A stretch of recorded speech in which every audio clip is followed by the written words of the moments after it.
Hi ನಮಸ್ಕಾರ ಸ್ನೇಹಿತರೆ. ಇವತ್ತೇನಪ್ಪ ವಿಶೇಷ ಅಂದರೆ ದಾಸಪ್ಪನ ಪೂಜಿಸ್ತಾ ಇದ್ದೀವಿ.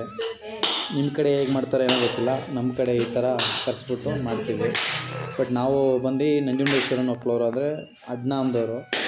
ಉದ್ನಾಮ ನಾವು ಏನಂದರೆ ಅವಾಗಿಂದ ಆಚರಿಸ್ಕೊ ಬರ್ತಾಯಿದ್ದೀವಿ, ಅದಕ್ಕೋಸ್ಕರ ಮಾಡ್ತಾಯಿದ್ದೀವಿ. ಅದೇ ಥರನೇ ಇವತ್ತು ಮೊದಲನೇ ಶ್ರಾವಣ, ಮೊದಲನೇ ಶನಿವಾರ, ಅದಕ್ಕೋಸ್ಕರ ಇವತ್ತು ಮಾಡೋಣ ಅಂತ ನಮ್ಮ ದಾಸಪ್ಪನ ಕರೆದ್ಬಿಟ್ಟು ಪೂಜಿಸ್ತಾ ಇದ್ದೀವಿ. ಏನಕ್ಕೆ ಅಂದರೆ ಇವಾಗಲೇ ಫಸ್ಟ್ನೇ ಶನಿವಾರನೇ ಮಾಡ್ತಾಯಿದ್ದೀವಿ ಅಂದರೆ ಆಮೇಲೆ ಮಾಡೋಣ ಅಂತ ಏನಾರು ಹೋದರೆ ದಾಸಪ್ಪ ಸಿಗೋದೇ ಇಲ್ಲ, ಸಿಕ್ಕಾಪಟ್ಟೆ ಡಿಮ್ಯಾಂಡ್ ಆಗಿಬಿಡುತ್ತೆ. ಇವತ್ತು ಏನೋ ನಮ್ಮ ಅದೃಷ್ಟ, ನಾವು 3ನೇ ಮನೆ ಬಂದಿದ್ದಾರೆ ಪಾಪ. ಅವರೇ ಹೇಳಿದ್ರು, ನಮ್ಮ 3ನೇ ಮನೆ ಸರ್, ಇನ್ನೂ ಬೇಜಾನಿದೆ, ಸಿಕ್ಕಾಪಟ್ಟೆ ಫೋನ್ ಕಾಲ್, ಅವ್ರಿಗೂ ಆಗಲ್ಲ, ಅಷ್ಟು ಡಿಮ್ಯಾಂಡ್ ಇರುತ್ತೆ ಶ್ರಾವಣದಲ್ಲಿ. ಅದಕ್ಕೋಸ್ಕರನೇ ಫಸ್ಟ್ನೇ ವಾರನೇ ಮಾಡಿಬಿಡೋಣ ಅಂತ ಹೇಳಿ ಮಾಡ್ತಾಯಿದ್ದೀವಿ.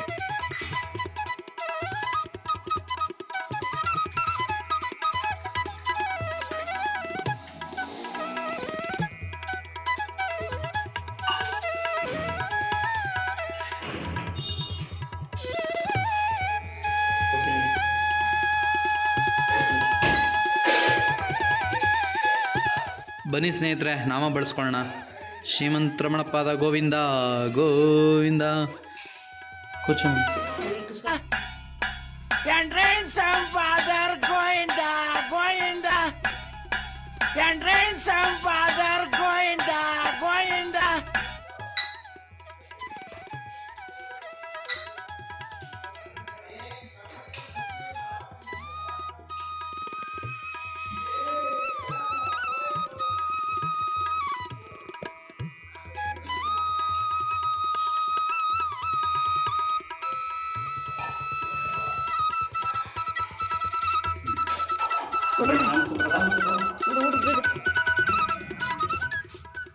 ನೋಡಿ ಸ್ನೇಹಿತರೆ, ನಮ್ಮ ಬಾಸು ನಾಮ ಬಳಸ್ಕೊತಾ ಇದ್ದಾರೆ ಸೈಲೆಂಟಾಗೆ.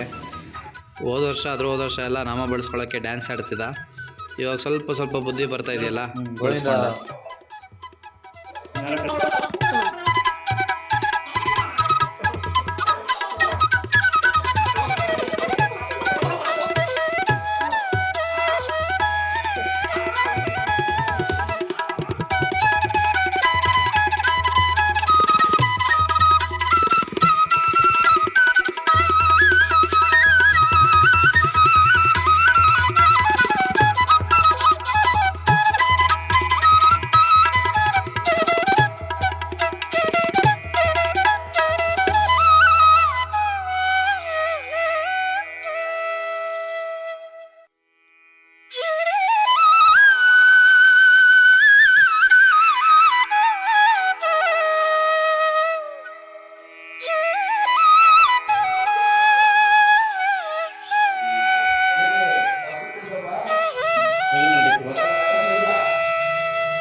ಯೂಟ್ಯೂಬ್ ಚಾನಲ್ ಐತೆ. ನಾವೂ ಆ್ಯಕ್ಚುಲಿ ನಾನ್ ವೆಜ್ ಮಾಡಬೇಕಾಗಿತ್ತು, ಬಟ್ ಇವತ್ತು ವೆಜ್ ಮಾಡಿದ್ದೀವಿ. ಏನಕ್ಕೆ ಅಂದರೆ ಹೊಸ ಮನೆಗೆ ಬಂದಿದ್ದಲ್ವ, ಸ್ವಲ್ಪ ದಿನ ಮಾಡೋದು ಬೇಡ ಅಂದ್ಕೊಂಡಿದ್ವಿ ನಾನ್ ವೆಜ್ಜು.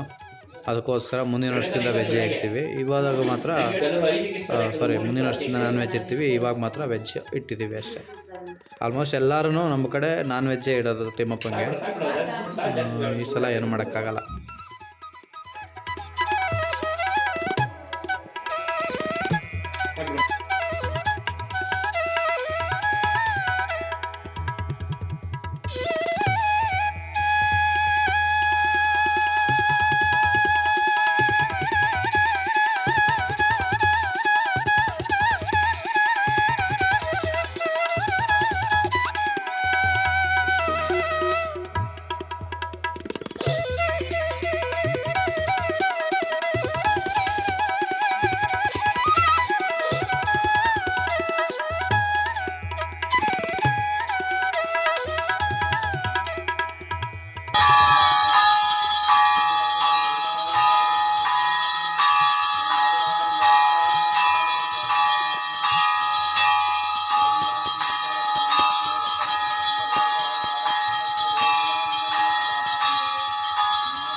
ಬತ್ತಿ ಬತ್ತಿ ಮತ್ತೆ ಬಂದಿರ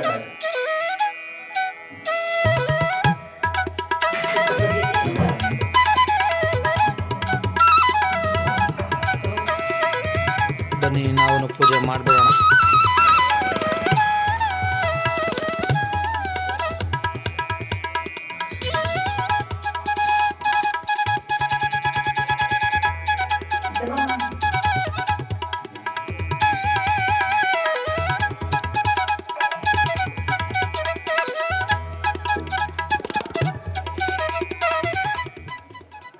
ಇಷ್ಟೇ ಸ್ನೇಹಿತರೆ, ಇದೊಂದು ಮಿನಿ ಬ್ಲಾಗು.